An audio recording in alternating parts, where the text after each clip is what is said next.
pruebas.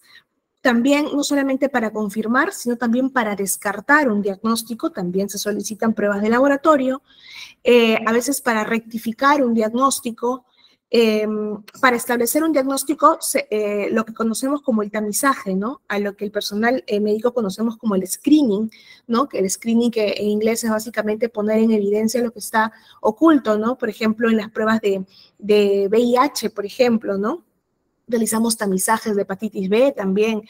Entonces, es básicamente pues realizar ese tipo de pruebas para establecer un diagnóstico, ¿no?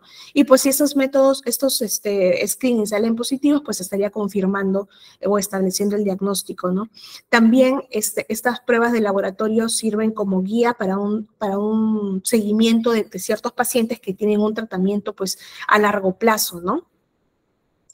Y ayuda a establecer a veces un pronóstico, ¿no? En ciertos diagnósticos que ya están establecidos, ¿no? Ahora vamos a ver ciertas áreas que vamos a ir viéndolas a lo largo de las siguientes sesiones o de las siguientes clases. Por ejemplo, el laboratorio clínico cuenta con ciertas áreas de especialidad, como por ejemplo la hematología, la química sanguínea y la serología.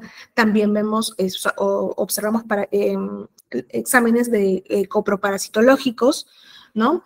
Que son básicamente estudio de las heces, ¿no? O para descartar parásitos o ciertas patologías que tienen que ver con las heces, ¿no? El uroanálisis, que es con los exámenes de orina, la inmunología y la bacteriología, ¿no? Eso lo vamos a ir viendo a lo largo de las sesiones para saber cómo se solicita, qué esperamos encontrar de un resultado, ¿no? Básicamente, qué observamos en el laboratorio y qué resultado esperamos encontrar, ¿no? Recuerden siempre que hay que saber primero qué es lo normal para poder saber qué es lo anormal, ¿no? Yo no puedo saber si algo está fallando si no sé qué es lo normal. Luego también hay áreas de apoyo, como por ejemplo, básicamente el personal que toma la muestra, ¿no? Hay ciertas áreas de un laboratorio, como por ejemplo la secretaría o la atención al cliente, y tiene que haber, por ejemplo, ciertos criterios, como por ejemplo un área de esterilización, donde todo debe cubrir ciertos criterios de calidad, ¿no? Para poder brindar un servicio de calidad a los pacientes. Ahora, hay áreas complementarias también, como por ejemplo, ciertos laboratorios clínicos cuentan con jefaturas, en los almacenes, el archivo, donde básicamente, pues, a veces hay resultados del laboratorio que se imprimen y se mantienen en un archivo, aunque ahora, pues, con la tecnología vemos que ya los resultados del laboratorio son enviados al correo, o al celular, ¿no?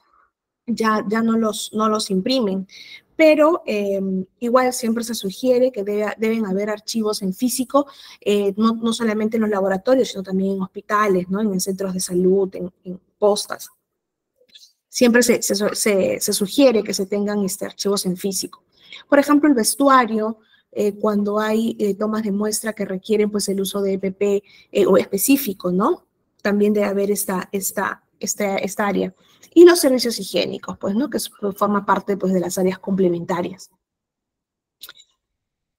Vamos a iniciar lo que es el curso como tal con esta frase que dice: la calidad de los resultados del laboratorio tiene un gran impacto, ya que aproximadamente se estima que el 80% de las decisiones médicas se basan en un resultado del laboratorio. El 80% de las decisiones médicas tienen mucho que ver con los resultados del laboratorio, porque como les comentaba al inicio, pues es un apoyo no solamente al diagnóstico, sino al tratamiento, ¿no?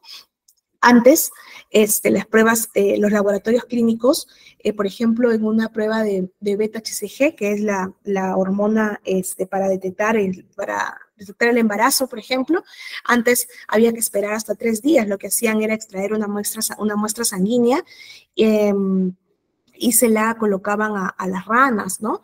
Y esperábamos hasta 3 días, se esperaba hasta 3 días que la rana ponga sus huevos, no sé el término específico, Pero si pasaba esto, pues la mujer le daban el diagnóstico de que estaba embarazada, ¿no? Ahora pues tenemos las tiras reactivas, tenemos las pruebas de orina, tenemos que en 15 minutos ya sabemos el resultado, ¿no? De un beta-HCG positivo. Entonces, la tecnología ha llegado a los laboratorios y eso ha tenido un gran impacto también en lo que es la atención de salud, ¿no? Es importante que nosotros tengamos conocimientos del laboratorio clínico con el que vamos a trabajar o donde trabajamos, ¿no? Para tener un óptimo aprovechamiento de lo que ofrece este laboratorio.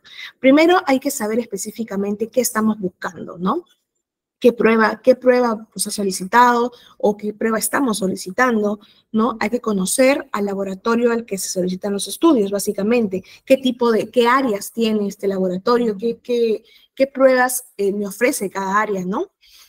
Saber de qué exámenes dispone, conocer los lineamientos de la colección y el transporte de las muestras, es decir, dónde se van a procesar las muestras. Por ejemplo, si yo vivo en provincia, por ejemplo, aquí en Perú, donde la muestra se va a procesar aquí, se van a procesar en otros lugares. Por ejemplo, hay pruebas que les envían a Lima, ¿no? A la capital, para poder procesarlas y luego envían el resultado, ¿no? Entonces, hay que conocer también esos lineamientos.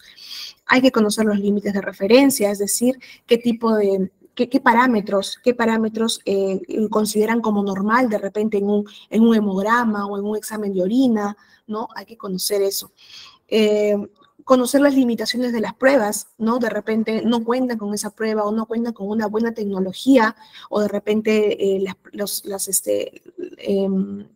la maquinaria, ¿no? Los insumos no tienen la tecnología, que estén calibrados. De repente hay que conocer esas cosas, ¿no? Y prestar atención siempre a los resultados del laboratorio. Esta imagen la consideré debido a que es importante que sepamos cuáles son las fases de solicitar una prueba de laboratorio, ¿no?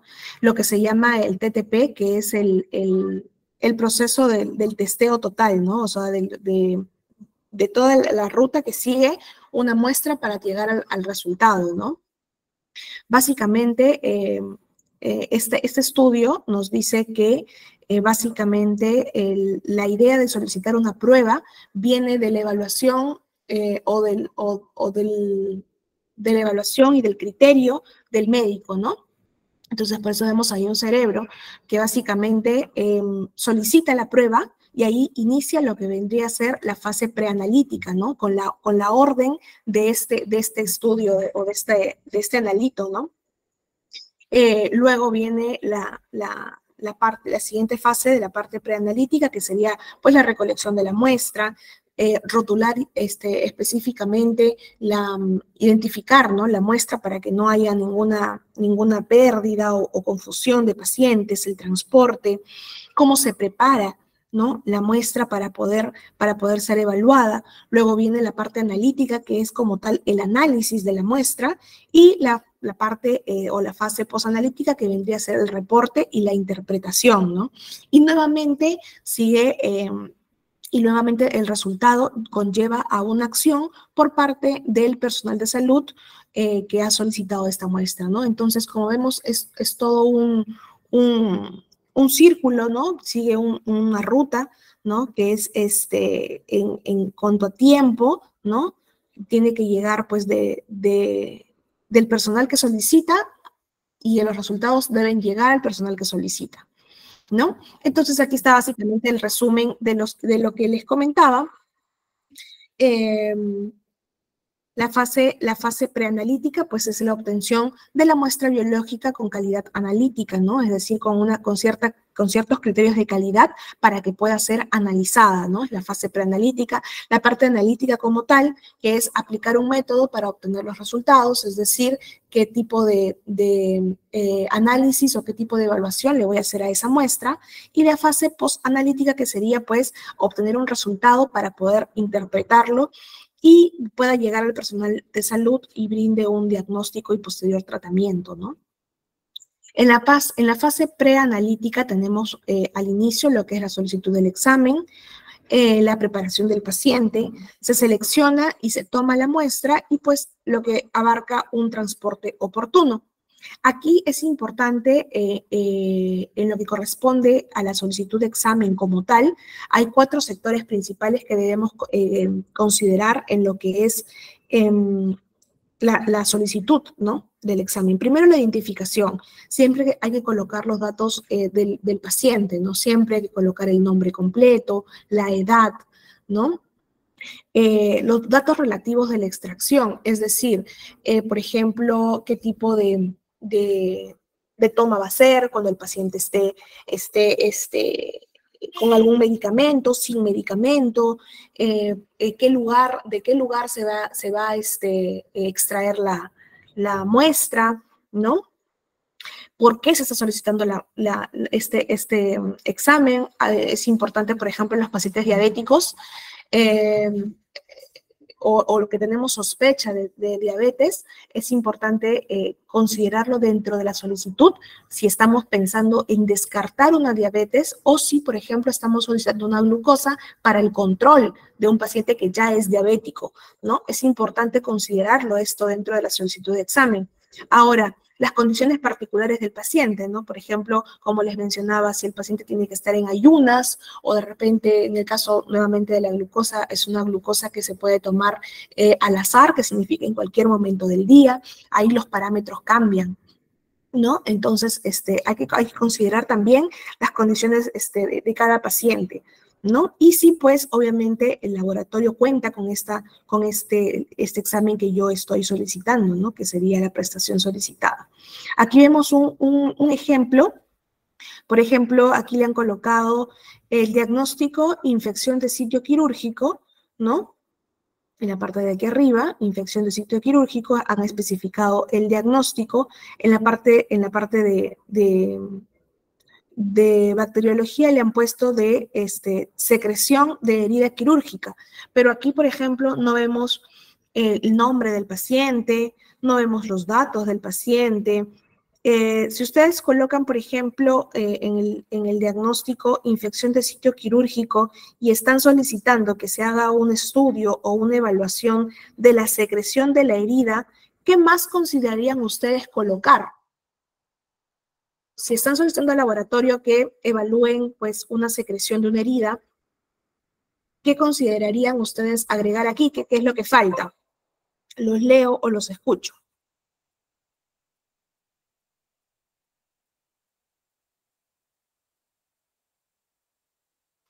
Francis nos dice una hematología completa. Bien, Francis solicitaría un hemograma. Bien, yo me refiero a qué agregarían. Está solicitando ahí una secreción de herida quirúrgica, pero, ¿perdón? Datos personales como edad del paciente. Sí, correcto. Correcto, sí, le faltan los datos demográficos, ¿no? Falta la edad, el nombre completo. ¿Qué más? Si es una herida en una condición particular del paciente como diabetes, correcto. También si es una herida, por ejemplo, de un pie diabético, ¿no? Hay que considerar que el paciente ya tiene el diagnóstico de diabetes, ¿no? Ahí, por ejemplo, si está hospitalizado o no, también, correcto, sí, cuando los pacientes están hospitalizados, a veces hacemos solicitudes de examen para que el laboratorio vaya, ¿no? A tomarle la muestra. Por ejemplo, a mí, la fecha, también, Licetos dice la fecha. Por ejemplo, Piero nos dice la dirección del paciente, también es un dato que se puede considerar. Brandon, buenas tardes, te escuchamos.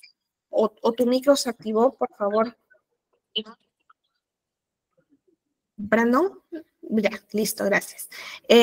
Por ejemplo, ahí podríamos considerar el lugar, ¿no? El lugar de dónde está la herida, de dónde se va a extraer la secreción de dónde se encuentra, pues, ¿no? La herida quirúrgica. A veces, por ejemplo, tenemos pacientes que son intervenidos de forma laparoscópica, ¿no? Sabemos que insertan trócares, generalmente son para cirugías a nivel abdominal, ¿no? Entonces, hacen 3 pequeñas incisiones, ya no es una herida, perdón, una cirugía abierta, ¿no? Entonces, que es un solo corte, ¿no? Generalmente hacen cortes pequeños donde ingresan trócares y pues la cirugía es laparoscópica. A veces ocurre que se infecta una incisión, ¿no? Un corte. Entonces sería importante y sería muy relevante que pues si estamos sospechando de una infección de sitio quirúrgico, nosotros coloquemos que se examine la secreción de la herida quirúrgica que está ubicada de repente pues en la parte superior, ¿no? O en la parte abdominal derecha, ¿no? O izquierda, especificando siempre qué herida es la que van a examinar, ¿no? Siempre la solicitud debe tener información relevante para que el personal que va a tomar la muestra pues no haya error con eso, ¿no? Bien, la toma de muestra debe ser una muestra de calidad y básicamente la calidad de la muestra la aseguramos con un correcto procedimiento, ¿no? Una técnica correcta, una correcta identificación. Es decir, que nosotros, una vez que hemos tomado la muestra, rotulemos adecuadamente, pues, ya sea el frasco con el que hemos recolectado la muestra o el tubo con el que hemos recolectado la muestra, ¿no? Esté correctamente identificado con el nombre del paciente, la edad, ¿no? O el DNI, ¿no? El documento de identidad, ¿no? El volumen de la muestra que sea adecuado, y que se cuenten con dispositivos que sean, pues, los correctos, ¿no? Y que estén correctamente calibrados, que sean modernos, ¿no? Para poder, para poder brindar una buena atención, ¿no? Resultados de calidad, básicamente, los asegura una muestra de calidad, ¿no? Hay equipamiento que es necesario para una correcta, por ejemplo, venopunción, para obtener una muestra, por ejemplo, ¿no? Hay que tener ciertos materiales siempre a la mano, ¿no? Usar básicamente, pues, lo que es el EPP, ¿no? Que serían los guantes, agujas, portaagujas, jeringas. Es importante, vamos a hablar también más adelante de los tubos de recolección de sangre, ¿no? Esparadrapos, gasas, torniquetes. Es importante también como parte de la protección del personal que toma la muestra, pues el contenedor de desechos, ¿no? Para evitar punciones, ¿no? Y alcohol, ¿no? Algodón con alcohol o almohadillas con alcohol, ¿no? Que es importante también. Ahora, la toma de la muestra generalmente para muestras de sangre, ¿no? Venosa, hay que tener en cuenta mucho, por ejemplo, las venas profundas o venas superficiales, ¿no? Hay que identificar correctamente de dónde vamos a tomar la muestra, ¿no? Generalmente, las muestras para una correcta venopunción que se utilizan son la vena cefálica, que es la vena que vemos aquí, azul, que recorre desde el pectoral hasta la mano, y la vena basílica, ¿no? Que son las dos venas más importantes que recorren el miembro superior para poder extraer una correcta muestra, no solamente de calidad, sino también en el volumen, ¿no? Que de repente no nos va a dar una vena de menor calibre, ¿no? Entonces es importante que nosotros sepamos la anatomía para poder identificar correctamente de dónde vamos a tomar la muestra. Ahora, hay que evitar ciertas lugares, ¿no? Como por ejemplo, cuando los pacientes están recibiendo terapia o hidratación venosa, a veces hay algunos algún personal que aprovecha, por ejemplo, el catéter que ya le están colocando le tiene la vía para la hidratación para sacarle la muestra. Entonces, a veces eso nos altera el resultado de la muestra, ¿no? Entonces, hay que evitar ese tipo de lugares, ¿no? generalmente en los pacientes que están hospitalizados o en observación, ¿no? Se dan estos casos. Evitamos también miembros superiores donde se ha realizado, por ejemplo, una mastectomía, ¿no? O sea, porque generalmente hay alteración en los vasos, ¿no? Entonces se evita esta zona. Donde hay hematomas, también evitamos tomar la muestra de ahí. Donde pacientes que tienen fístulas arteriovenosas, ¿no? También hay altera el resultado, ¿no? Y venas, pues, con signos de trombosis también las evitamos, ¿no? La técnica correcta, pues, para una obtención de muestra sanguínea. Sí, a ver, te escucho. A ver, ¿quién? ¿Carol? Sí, Carol. Dijeron que la vena que había sido hidratada o sea, que no se pasara por una que ya estaba siendo hidratada. Sí. Porque alteraba el análisis. Porque sí. Esto de hidratación no es solamente cloruro de sodio. Sí, correcto, sí, es cloruro de sodio. Y eso ya altera el resultado. Generalmente, pues, cuando se obtiene una muestra de un vaso que está siendo hidratado, pues no solamente nos vamos a llevar la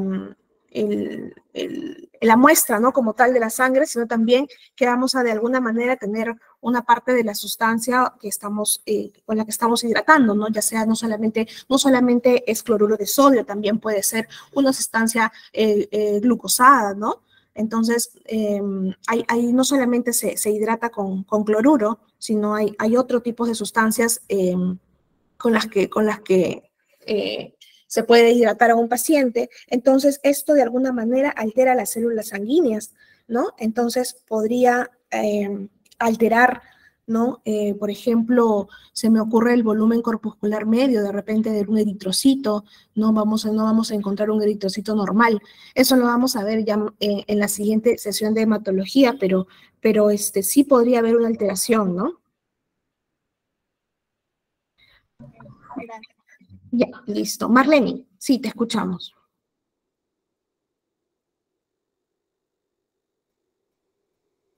Marlene Gutiérrez.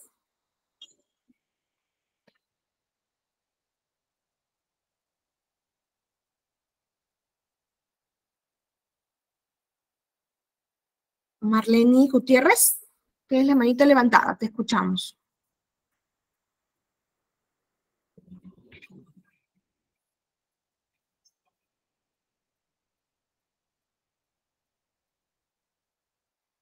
Bien. Bueno, continuamos. Con respecto a la obtención de la muestra sanguínea, pues primero colocamos el torniquete, ¿no? Identificamos el vaso, en este caso la vena con la que vamos a punzar para obtener la muestra, ¿no? Desinfectamos, ¿no? Realizamos la punción. Una vez que hemos realizado la punción, soltamos el torniquete, ¿no? Colocamos el tubo según el tipo de examen que vamos a solicitar, ¿no? De acuerdo también al tipo de examen y al tipo de tubo, se mezclan, ya vamos a ver más adelante cuáles se mezclan y cuáles no, ¿no? Y desechamos lo que es, pues, el objeto punzo, con lo que hemos hecho la punción, ¿no?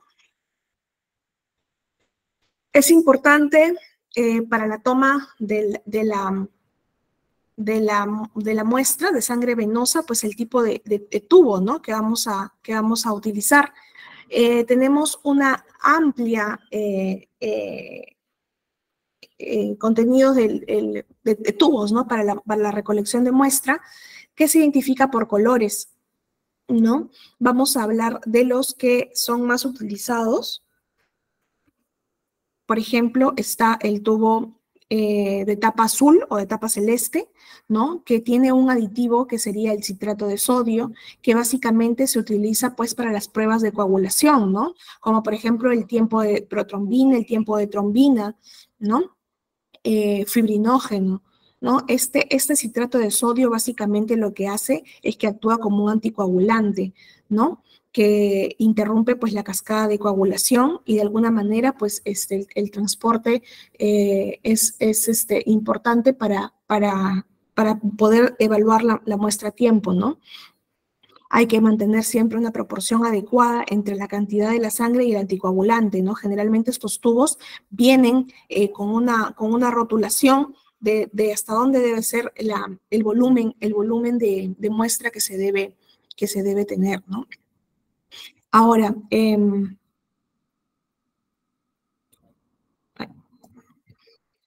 hay un tubo, por ejemplo, de color, de tapa amarilla, ¿no? Que es el tubo que tiene un gel separador que se utiliza en una gran variedad de pruebas que requieren que el suero esté separado, ¿no? El volumen de la sangre como tal esté separado del plasma a veces, ¿no? Incluyen, por ejemplo, la bioquímica, la inmunología, microbiología y toxicología, ¿no? Estos tipos de tubo tienen dos aditivos. Primero, un anticoagulante que generalmente está en las paredes del tubo, ¿no? En la superficie interna del tubo, lo que le da una coloración como sucia al tubo, ¿no? Que eso es el aditivo, pues el anticoagulante que está en las paredes, ¿no? Lo que también acorta el tiempo de coagulación, ¿no? Y el otro aditivo sería el gel separador, ¿no? O el gel de separación, que se solidifica después de la centrifugación, ¿no? Y separa completamente lo que les mencionaba, ¿no? El suero del plasma como una barrera, ¿no?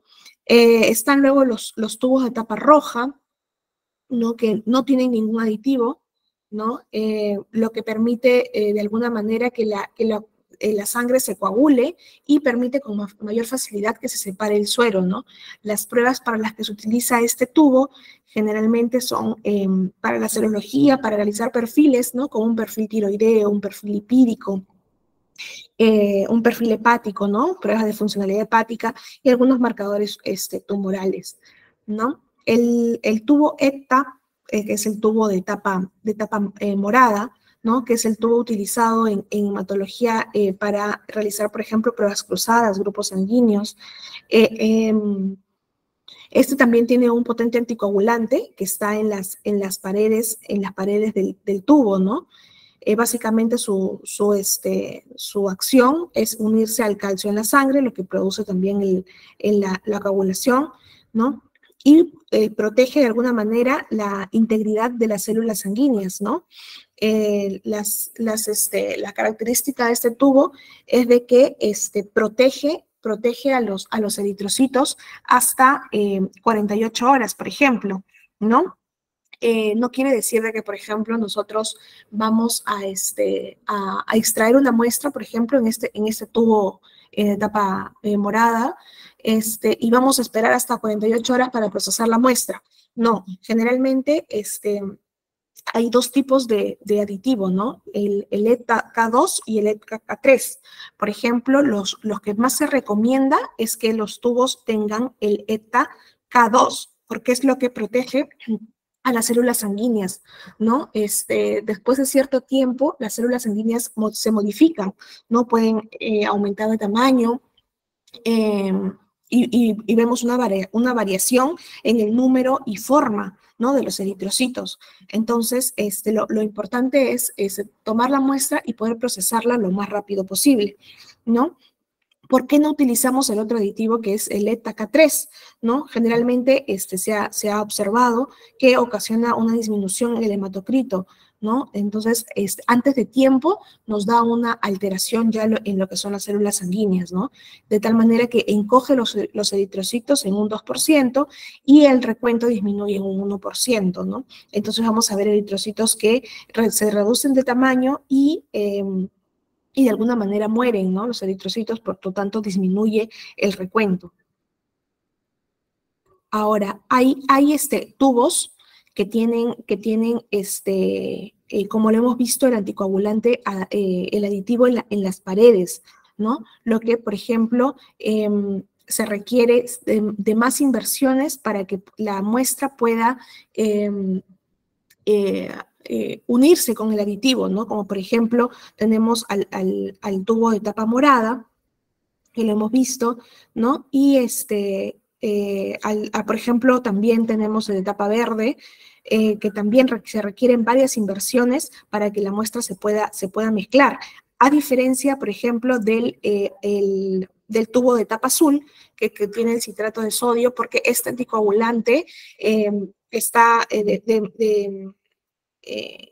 líquido, ¿no? Líquido en el tubo. Entonces, la inversión es menor, de 3 a 4 veces, y básicamente la muestra ya se encontraría con el aditivo, ¿no? Para la toma de la muestra es importante ciertos criterios y ciertas condiciones, ¿no? Por ejemplo, antes de iniciar un tratamiento antibiótico o de terapia antimicrobiana, ¿no? Es importante poder tomar la muestra, por ejemplo, en pacientes que tienen una meningitis, por ejemplo, ¿no? El antibiótico que se utiliza puede modificar el resultado hasta los 30 minutos posteriores, ¿no? Entonces, es muy rápido el cambio que va a haber en la muestra si nosotros la tomamos luego de haber recibido el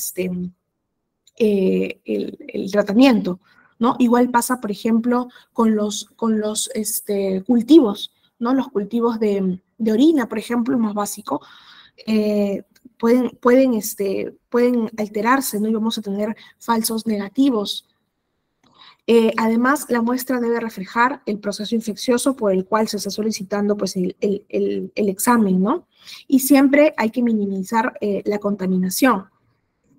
A mí, particularmente, me gusta utilizar este estudio en el que nos indica, pues, según el tipo de infección o de área que esté alterada, el tipo de muestra, ¿no? ¿Qué tipo de estudio vamos a solicitar, ¿no? Para poder identificar o llegar al diagnóstico, ¿no? Básicamente, en lo que corresponde al transporte de la muestra, hay que primero considerar enviar inmediatamente al laboratorio, ¿no? Enviamos la muestra que se ha tomado directamente al laboratorio considerando ciertos otros criterios, como por ejemplo la temperatura, ¿no? Que tiene mucho que ver en los hemocultivos, sobre todo cultivos, por ejemplo, de líquido cefalorraquídeo, que son muy cambiantes, ¿no? En cuanto a temperatura. Por ejemplo, hay que también proteger la muestra de turbulencia, ¿no? Se refiere a que, por ejemplo, cuando extraemos la muestra, como por ejemplo una muestra sanguínea, al momento de transportarla, mover mucho esa muestra libera de los eritrocitos una proteína que es el lactato deshidrogenasa, que podría generar la disminución del recuento, ¿no? De eritrocitos, ¿no? Porque es una proteína que se adhiere a los eritrocitos y podría generar una alteración, no solamente en la cantidad, sino en la forma, y ya estaría alterando lo que es el resultado, ¿no? De un hemograma, por ejemplo, que sería lo más básico, ¿no? Y mantener en condiciones adecuadas, ¿no? Por ejemplo, proteger la muestra siempre de la luz es importante. ¿Hasta aquí hay alguna pregunta? ¿Algún aporte?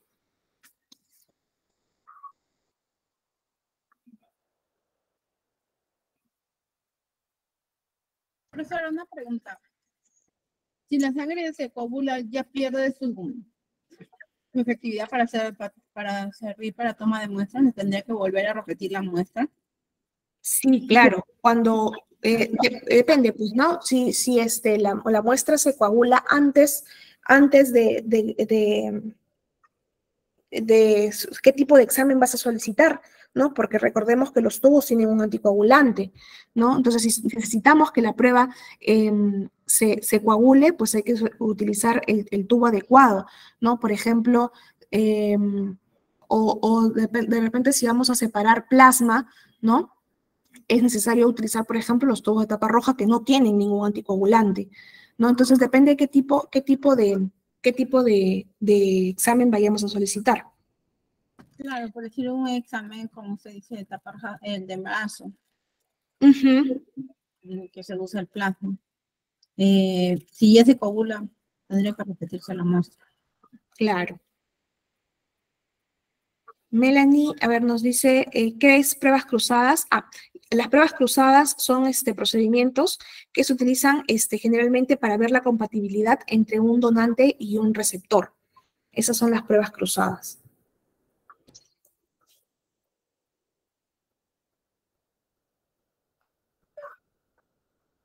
Generalmente se utilizan cuando vamos a transfundir a un paciente, ¿no? Para ver los grupos sanguíneos. Eso serían las pruebas cruzadas. ¿Hay alguna otra pregunta o aporte de repente? Cuando dice evitar, las condiciones de evitar la luz, es cuando una persona lo deja, por decir, a la muestra frente a la, o sea, como así, un lugar donde hay mucha luz, pero si pasa por un reflejo de luz, no creo que eso no le afecta. No entendí muy bien tu pregunta. Se refiere a cuando, por ejemplo, la muestra la dejas a la luz directa, ¿no? Puede alterar las células. Imagino que ahí sí le hace daño, pero un ejemplo, si Claro. tengo que transportar decir, la muestra, la tengo que transportar, como usted dice, bajo las debidas condiciones como con los anticoagulantes, todo, pero la tengo que transportar y a veces la tengo que pasar por un área, pues, tengo que ir con la muestra, como decir, una mano, algo así. Normal, creo que ahí sí, no creo que le afecte la luz, ¿no? O sí sí o sí tengo que protegerla de cualquier rayo de luz. No, de alguna manera lo que se refiere es de que, por ejemplo, hay que evitar extraer la muestra y dejarla a la intemperie, por ejemplo, ¿no? Que le dé la luz del sol o alguna luz artificial, por ejemplo, una luz de la luz directa, ¿no? Pero, por ejemplo, nosotros vamos a extraer la muestra, de alguna manera va a estar expuesta a la luz, no directa, ¿no? Mientras que llega la muestra al frasco, realizamos la mezcla con el frasco, entonces el frasco va de alguna manera a algún contenedor donde va a estar protegida de estos tipos de cambios, ¿no? Como temperatura, turbulencia, la luz, esto que puede afectar. Entonces, generalmente cuando la toma de muestras a domicilio o van al hospital, ¿no? A tomar la muestra, hay que protegerlas de alguna manera, no llevar la muestra pues en la mano, ¿no? Siempre hay que tener contenedores que puedan proteger la muestra. A eso se refiere básicamente. Profesor, una consulta, he visto que hay como unos refrigeradores especiales para las muestras de sangre. ¿Eso no se afecta con los anticoagulantes o sí son bio? ¿Unos qué, perdón? ¿Unos refrigeradores? Unos refrigeradores chiquitos que son para guardar las muestras. Creo que... Sí, claro. Son como coolers, ¿no? Como... Uh-huh. Sí, claro. ¿No les afecta? No les afecta según el tipo de, como digo, siempre es el tipo de estudio que se va a realizar, ¿no? Hay muestras, por ejemplo, para los cultivos que tienen que estar refrigeradas, por ejemplo. Entonces ahí las condiciones cambiarían completamente. Siempre es en base a qué tipo de estudio se va a solicitar. René, buenas tardes, te escuchamos. Buenas tardes. Sí, según entendí, lo que hace una reacción o un cambio es exponerlo directamente a la temperatura, ya sea esté frío o esté caliente. Correcto. Y por esa misma razón siempre hay herramientas que debemos utilizar, ya que hay muestras las cuales tienen que estar refrigeradas para así hacer su función, ¿no? Y hay muestras que también no pueden estar a la temperatura del ambiente porque ya las reacciones o por ejemplo la sangre está mucho tiempo, también muere todo, entonces ya no podríamos hacer la prueba. Correcto, Correcto, René. Gracias por tu aporte. Sí, es importante, básicamente para responder las preguntas que nos habían hecho, ¿no? Los compañeros. Sí, básicamente es proteger la muestra de estas condiciones o criterios para evitar que la muestra muera, porque recuerden que son células los que estamos extrayendo, ¿no? Por ejemplo, una muestra de sangre son eritrocitos, que son células, que al fin y al cabo, según ciertos criterios, como exponerlos, mueren, ¿no? Y si ya no tenemos células vivas, ya no podemos realizar el estudio, ¿no? Entonces, correcto, sí, hay equipos, materiales que son importantes para proteger las muestras.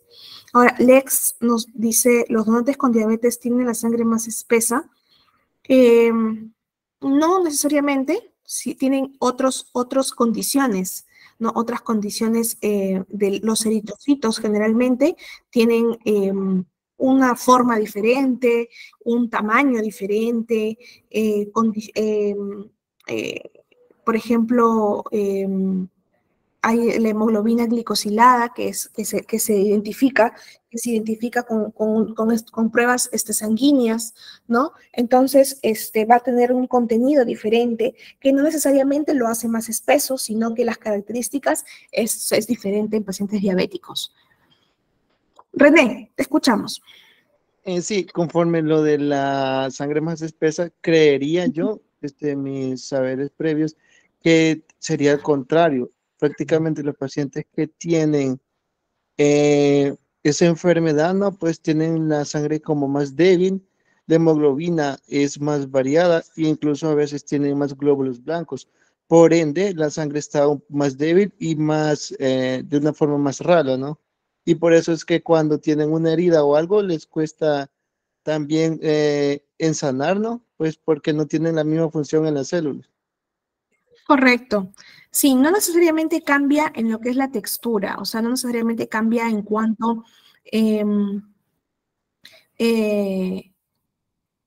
a densidad, ¿no? No necesariamente tiene que ser más espesa o más diluida, en este caso sería el término, ¿no?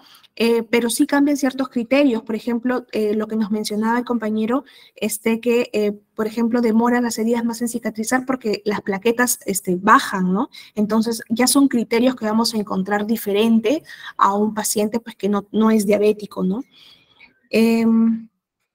Gloria nos pregunta, ¿cuánto dura una muestra de sangre sin refrigerar?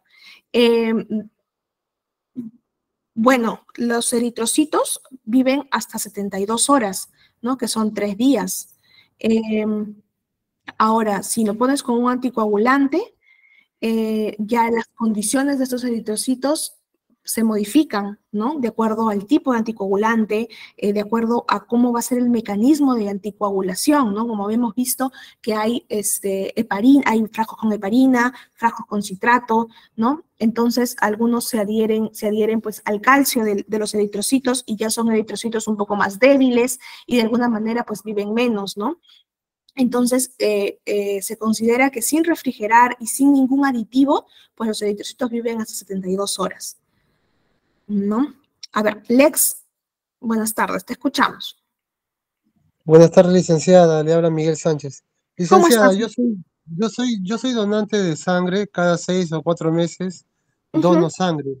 Últimamente, en el mes de noviembre, más o menos, fue mi última donación de sangre Ya. para el Hospital del Niño, acá en Lima, Perú. Los demás donantes que estaban a mi costado veía que su sangre en la unidad que estaban descargando era bien oscura, la sangre era oscura. ¿A qué se debe eso, el tono del color? Según los eritrocitos, por ejemplo, la hemoglobina y el oxígeno le dan una coloración característica a los eritrocitos. No todos, porque tenemos eritrocitos, significa que todos tengan los mismos criterios, ¿no? O las mismas condiciones.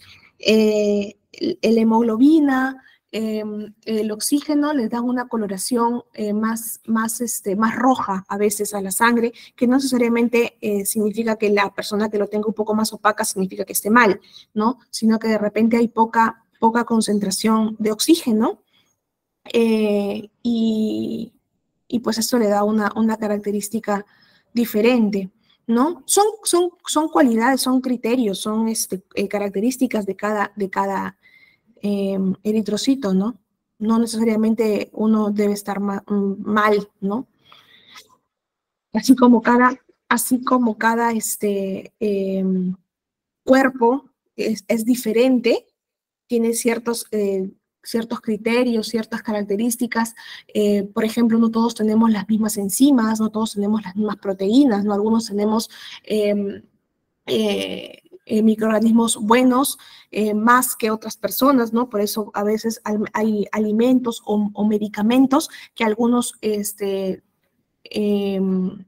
toleramos mejor que otras personas, ¿no? Y no necesariamente significa que la otra persona esté mal, sino que simplemente así son las características de su organismo, ¿no? Licenciada, una pregunta más Sí, para terminar con mi duda. ¿Cuál es la diferencia de plasma y plaquetas? ¿La diferencia cuál es? perdón, discúlpame, se cortó, no te escuché.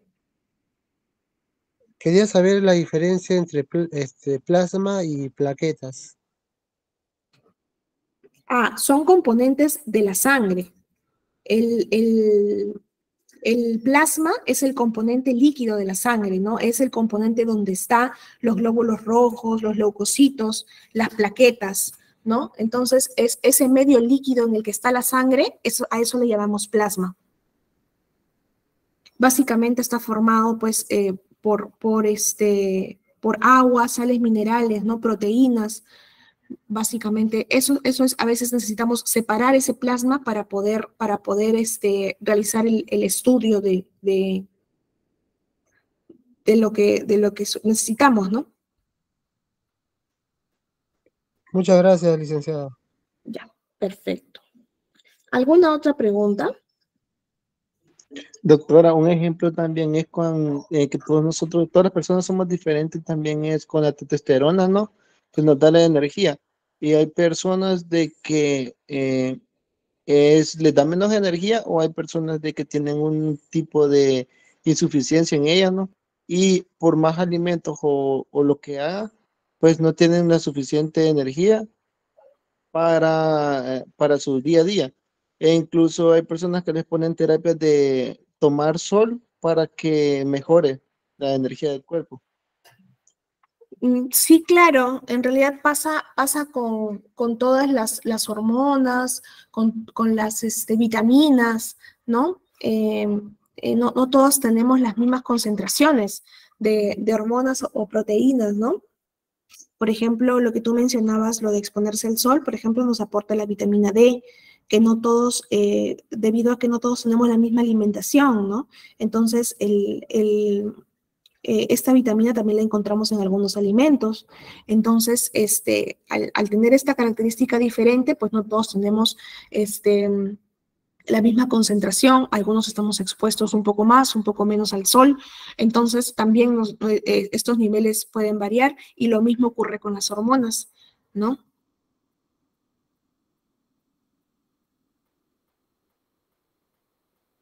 Claro, María nos dice, en caso sería un déficit de micronutrientes en este caso, ¿no? Hans, buenas tardes, te escuchamos.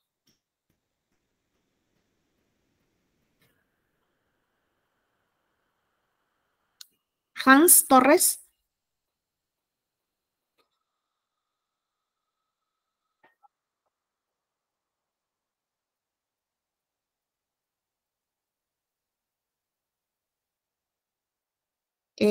Claro, un requerimiento energético, sí. Tiene mucho que ver con cada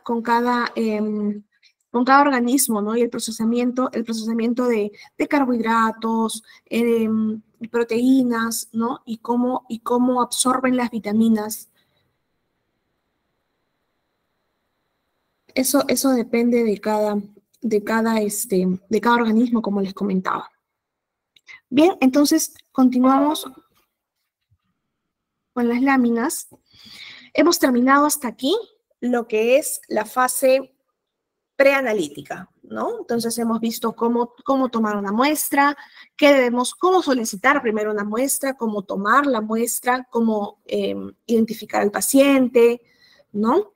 qué tipo de tubo o en qué lugar debo tomar la muestra, qué tipo de tubo utilizar, cómo transportar esta muestra, ¿no?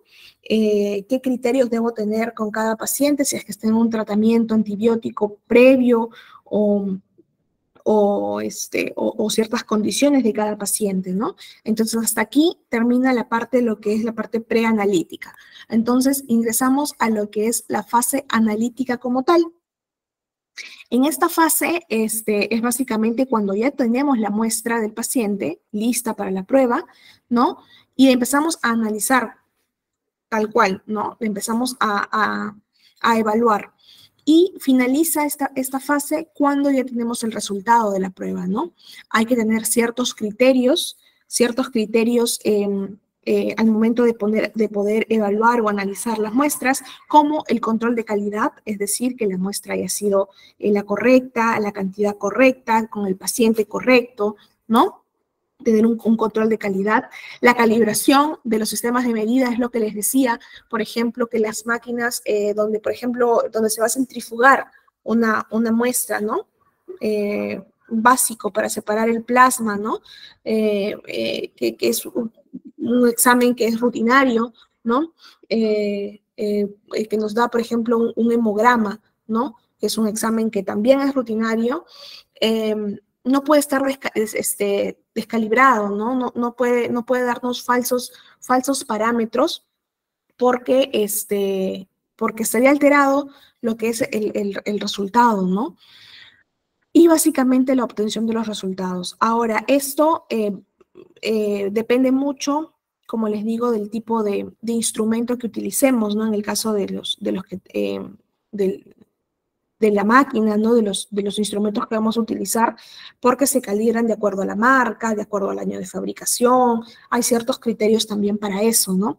Lo ideal de un resultado es tener un método exacto y preciso, ¿no? Hay otros tipos de resultado, pero que nos aleja de lo real, ¿no? Entonces, lo que queremos siempre en un estudio, en un resultado, es que sea exacto y preciso. Básicamente, es la fase analítica. Vamos a ver más adelante, en las siguientes sesiones, lo que corresponde a la parte por ejemplo, de un hemograma, ¿no? De hematología, cómo hemos conversado de lo que es la variación, por ejemplo, en la forma, el tamaño, el número de los eritrocitos, básicamente, o de las células blancas, pero ahora vamos a saber cuánto es lo normal de eritrocitos, cuánto tiempo viven, qué espero encontrar en un resultado, qué significa, por ejemplo, un hemograma, ¿no? Cómo interpretar, ¿no? Eso lo vamos a ver en cada área que hemos mencionado de especialidad que tiene el laboratorio clínico. Vamos a poder interpretar los resultados más que todo, ¿no? Y en la fase post-analítica, pues aquí básicamente lo que hacemos es fundamentar la validación de los resultados, se elabora y se emite un informe, ¿no? Por parte del laboratorio que incluye la interpretación del resultado, ¿no? En esta fase los resultados se revisan y se entregan al clínico, quien es que los interpreta y toma las decisiones diagnósticas y terapéuticas. Aquí volvemos a lo que sería, pues, el TTP, ¿no? Que una vez que ha pasado ya por la fase preanalítica, se ha preparado la muestra, ¿no? Continuamos en la fase preanalítica, una vez que ya se ha analizado, ¿no? La muestra, se ha hecho un reporte, se ha hecho un informe, este informe se interpreta por parte del personal médico o el personal de salud que haya solicitado el examen y puede brindar un diagnóstico y un tratamiento oportuno, ¿no? Para tomar una decisión diagnóstica y terapéutica, ¿no? O de tratamiento. En la fase post-analítica también evaluamos, hay un estudio, ¿no? Que indica los valores de alerta, ¿no? Todo laboratorio clínico debe considerar cuáles son los valores de alerta con los que va a trabajar o se van a manejar, ¿no? ¿Qué es un valor de alerta o un valor crítico, no? Es un resultado de laboratorio que está tan alejado de lo normal que puede constituir una amenaza, por ejemplo, para la vida del paciente, ¿no? A menos que se inicien acciones correctivas o terapéuticas inmediatas. Por ejemplo, puede pasar de que viene un paciente y se le toma una muestra de glucosa, por ejemplo, y los valores de glucosa están tan altos que se podría sospechar, por ejemplo, que el paciente está entrando en un coma diabético, ¿no? Y el paciente puede estar asintomático, ¿no? Entonces, es importante que el laboratorio clínico tenga una medida de acción ante estos valores de alerta, ¿no?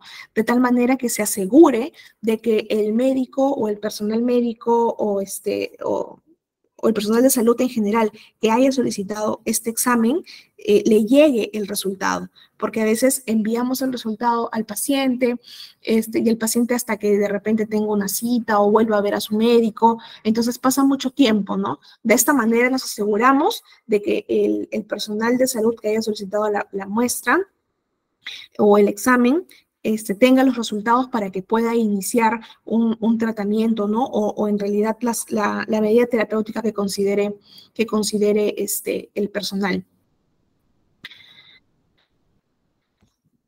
Bien, entonces, hasta aquí, ¿hay alguna duda? ¿Alguna pregunta? Doctor, un caso similar fue como con el COVID, ¿no? De que habían personas de que eran asintomáticas y tenían un peligro, pero si ellos decían, no, es una simple gripe, ¿no? Entonces, en ese momento es que se basa de que el laboratorio tiene que tener contacto más específico con el doctor que lo está atendiendo para poder así tratar la enfermedad. Correcto, sí, correcto. Eso pasó mucho en el tema del COVID, ¿no?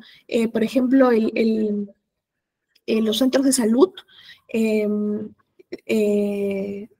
informaban directamente el resultado, ¿no? Como las pruebas eran ambulatorias, se hacían, por ejemplo, en emergencia, ¿no? El paciente llegaba con un resfriado, llegaba con algunos síntomas, y una vez que el paciente salía positivo, se le brindaba inmediatamente el tratamiento, ¿no? Pasaba a una evaluación por el médico, de tal manera que sea el personal de salud o el médico el que evalúe ya el resultado, ¿no? De esa manera se aseguraban de que se inicie una acción inmediata, ¿no?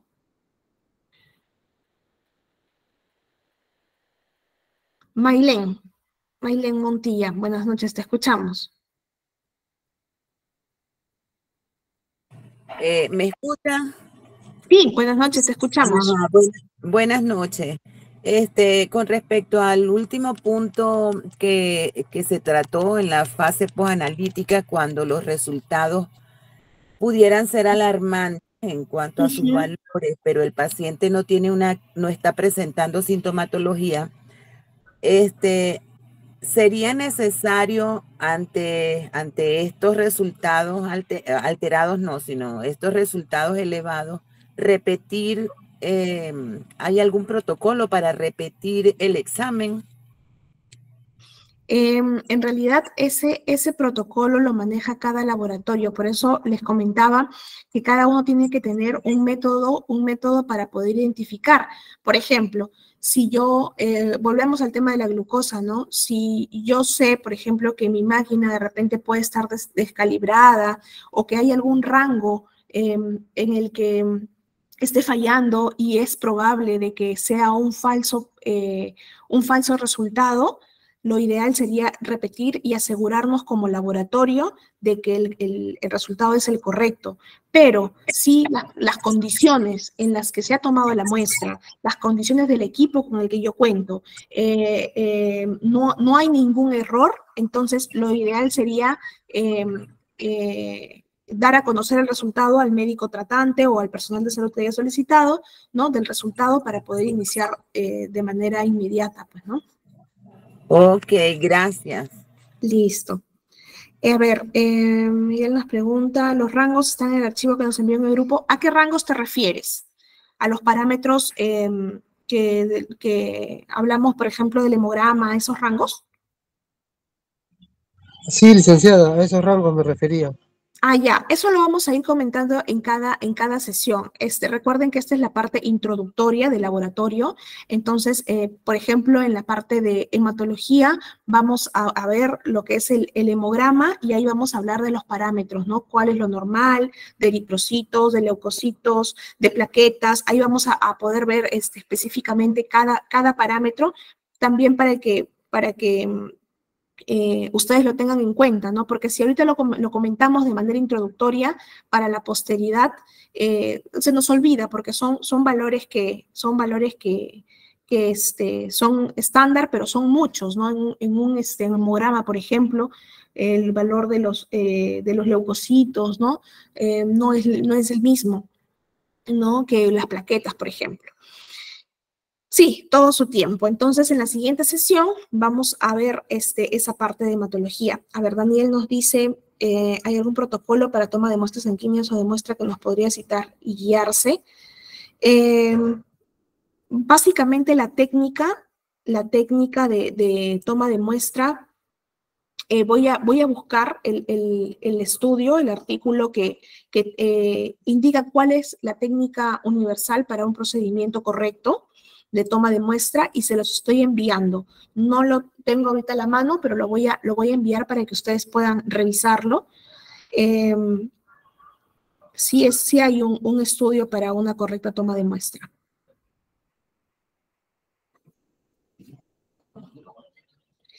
Ver los materiales de clase. Sí, básicamente los materiales sería el temario y lo que es la sesión de hoy, que los envían al grupo de WhatsApp, me parece. Entonces, ya en unos momentos culminamos lo que es la sesión de hoy y la coordinadora le puedes hacer la consulta para que te pueda enviar nuevamente los, el material de la clase de hoy. Bien, ¿hay alguna otra pregunta, algún aporte? Recuerden que esta clase de hoy es la clase introductoria que básicamente nos abre las puertas a el resto de áreas, ¿no? Es importante que podamos solucionar las dudas que tengamos en esta clase para que podamos llegar frescos y con un conocimiento previo a la siguiente sesión, ¿no? Que es lo que buscamos siempre en las sesiones, ¿no? Prepararnos para la siguiente. Entonces, ¿hay alguna pregunta, algo que haya quedado en el aire, alguna duda?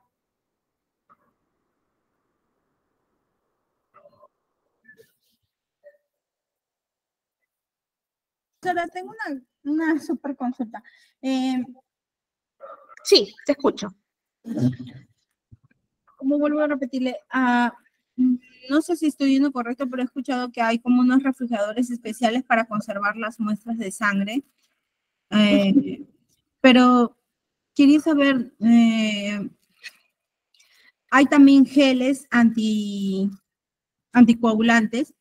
Y yo digo, si está una muestra de sangre refrigerada y a la vez tiene un anticongelante, ¿no tiene una reacción adversa o sí normal pueden vivir compatiblemente o nunca va a haber que un frasco que tenga gel anticongelante esté refrigerado? Hay que identificar la palabra congelar con anticoagular. Claro, ¿ya? claro. El anticoagulante es el que tiene los frasquitos, porque usted dijo que habían varios tipos de colores de frasquitos que tenían diferentes tipos de anticongelantes. Anticoagulantes. Ajá, sí. Pero yo digo, yo también he visto que hay como unas refrigeradoras especiales que sirven para guardar las muestras, como para mantenerlas a una cierta temperatura. Yo digo, al combinar ambos, por decir, un frasco que tenga un anticoagulante, ¿puede estar refrigerado o no hay ningún problema porque la temperatura es muy mínima, algo así, o si hay algún tipo de reacción? No, en realidad no hay ningún tipo de reacción. Básicamente, como les comentaba, lo importante es mantener las células que hemos extraído de la muestra vivas, ¿no? Entonces, si la muestra lo requiere, podemos refrigerarlas generalmente. Para mantenerlas es hasta 4 grados centígrados, me parece que sí. Entonces, podemos estos equipos a los que tú le llamas estos refrigeradoras son básicamente para el traslado, lo que se conoce como coolers o como son como unas loncheras básicamente, no sé el término exacto, donde la muestra nos aseguramos de que la muestra llegue a una temperatura pues adecuada, ¿no? Entonces, básicamente es para el traslado, porque recuerden que una vez que la muestra llegue al laboratorio debe ser procesada lo antes posible, ¿no? Entonces, claro, René nos dice depende del tipo de muestra y depende del tipo de estudio también que se vaya a realizar. Sí, está con Aclare Visión. Levanto la manito. Te escuchamos.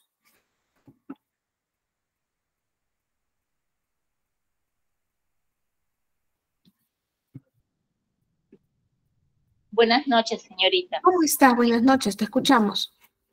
Sí, mire, yo regreso un poquito a la consulta acerca de las muestras de sangre. Mire, dice Aclare Visión por ahí, yo soy licenciada en optometría. Ay, ¿cómo estás? A ver. Tengo consultorios, ¿no? Entonces, tengo medicina general y recién he aperturado la toma de muestras sin espacio. Okay. Entonces, yo veo que las muestras no las refrigera la licenciada que está sacando ahorita las muestras. Entonces yo veo esto, ¿es necesario ponerlas a refrigeración? Porque así como usted dice, yo entiendo perfectamente que tienen que ser transportadas en un cooler, ¿no? Que eso está perfecto. Pero yo no las pongo a refrigeración. Bueno, la refri la tengo a 0.4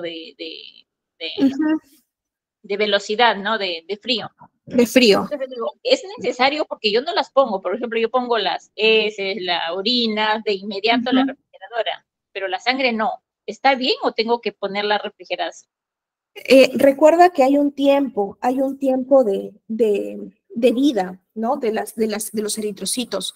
Entonces, si bien es cierto, el aditivo que tiene el tubo le da cierta protección a las células, pero no las protege pues y la muerte inevitable, ¿no? Que son el paso de las horas. Entonces, como les comentaba, es importante que estén refrigeradas para el transporte. Una vez que lleguen al laboratorio, lo ideal es de que se procese la muestra en ese momento, una vez que llega, sobre todo cuando son células vivas como una muestra de sangre, repito.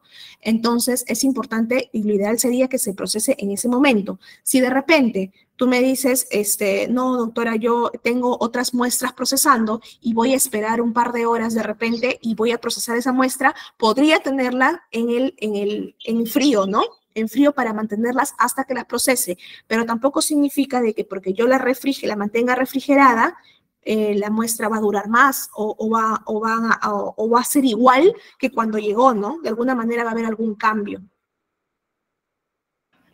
Ok, gracias. Entonces se tiene que refrigerar, porque justamente yo estaba escuchando, creo anteriormente, que las muestras de sangre tendrían una duración de 3 días. 72 horas es la vida de los eritrocitos, sí. Ajá. Bueno, yo creo que es una cosa que no va a pasar, porque, por ejemplo, se manda los exámenes porque se necesitan los resultados, pero sí a veces demoran para recoger 1 hora, 2 horas, ¿no? Claro. Entonces, se tendría que refrigerar. Se tendría que refrigerar, sí, correcto. Ok, muchas gracias.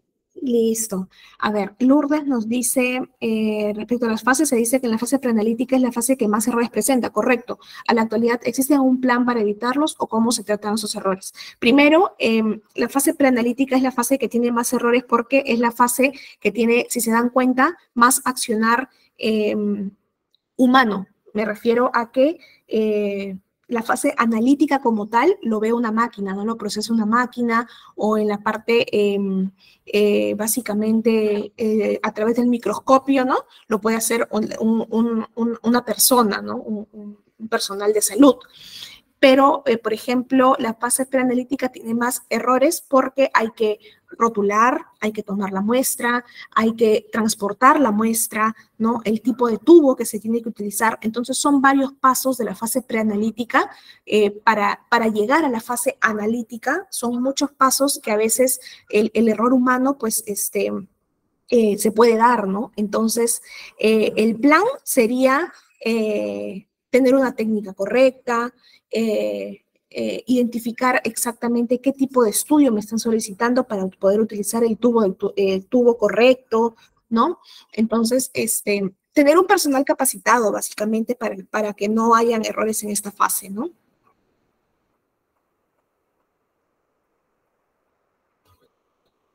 Listo. Bien. Roger nos dice, para mantenerlas con vida es necesaria, pero llega su tiempo de caducidad, ya no se puede hacer nada. Más que tiempo de caducidad, hablamos de un tiempo de vida, ¿no? Tiempo de vida de las células sanguíneas, ¿no? Una vez que mueren, no sé, sí, correcto. Una vez que mueren ya es inevitable poder hacer algo, ¿no? Bien, entonces aquí culminamos con lo que sería la primera sesión.